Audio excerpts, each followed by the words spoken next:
రేపు జరగబోయే అమిత్ షా రాకకు సంబంధించిన బహిరంగ సభ రేపు ఈవినింగ్ కల్లా ప్రతిపక్షాలకు వేరే పార్టీ వాళ్లకు వేరే అభ్యర్థులకు ఈవినింగ్ కల్లా కనువిప్పు కలిగేలా జన సమీకరణ జరుగుతుంది. అమిత్ షా గారికి ఈ చేవెళ్ల పార్లమెంటు ఎంపీ అభ్యర్థి కొండ విశ్వేశ్వరరెడ్డి గారు గెలవబోతున్నారనే సూచిక రేపు మీటింగ్ తో ఇండికేషన్ వెళ్ళబోతున్నదని మా ఎంఆర్పిఎస్ తరఫున, ముఖ్యంగా వికారాబాద్ జిల్లాలో దట్టు వికారాబాద్ అసెంబ్లీ కాన్స్టిట్యున్సీలో అత్యధిక మాదిగలు ఉన్నటువంటి ఈ కాన్స్టిట్యున్సీ దాదాపు 60,000 పైచిలుకున్న మాదిగలు వన్ సైడ్ నరేంద్ర మోడీ గారికి మద్దతుగా ఎస్సీ రిజర్వేషన్ల వర్గీకరణ సాధించి పెట్టడంలో ఒక భగీరథుడు తీసుకున్నటువంటి నిర్ణయం అయినది. ఆయన వెంబడే మాదిగలు ఉంటారు. ఖచ్చితంగా కొండ విశ్వేశ్వరరెడ్డి గారి గెలిపించి మోడీ గారికి కానుక ఇస్తారు. ఎందుకంటే 70 ఏళ్ల రిజర్వేషన్లకు నోచుకొని మాదిగ ఉపకులాలు ఎంత నష్టపోయినరో ఆ నష్టాన్ని పూరించబోతున్న మోడీ గారికి మద్దతుగానే మాదిగలియల్లా ఎక్కడున్న మాదిగ ఉపకులాలు పార్టీలకు అతీతంగా బీజేపీ ఓట్లేసి గెలవబోతున్నారు. మేము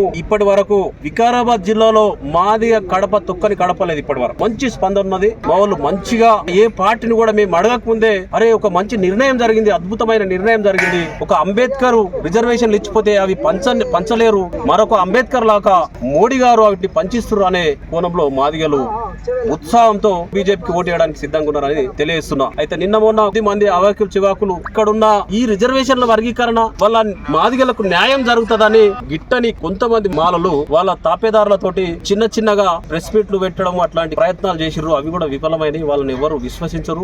కనీసం వాళ్ళు మాట్లాడేది పక్కలు కూడా ఎవరు కూడా తెలియని సందర్భాల్లో మేము చూసినాము. సో అట్లాంటి వాటి వదంతులన్నీ కూడా మీడియా మిత్రులు మా దృష్టికి తెచ్చినందుకు చెప్తున్నాము. వాటి వల్ల ఎక్కడ కూడా ఇంపాక్ట్ లేదు. మాదిగల సంఖ్య ఎక్కువ ఉంటది. ఇలాంటి లార్జెస్ట్ కమ్యూనిటీ నిర్ణయం తీసుకున్నది. ఖచ్చితంగా బీజేపీ గెలుపులో మాదిగల భాగస్వామ్యం చాలా బలంగా ఉంటుందని చెప్పి తెలియజేస్తుంది.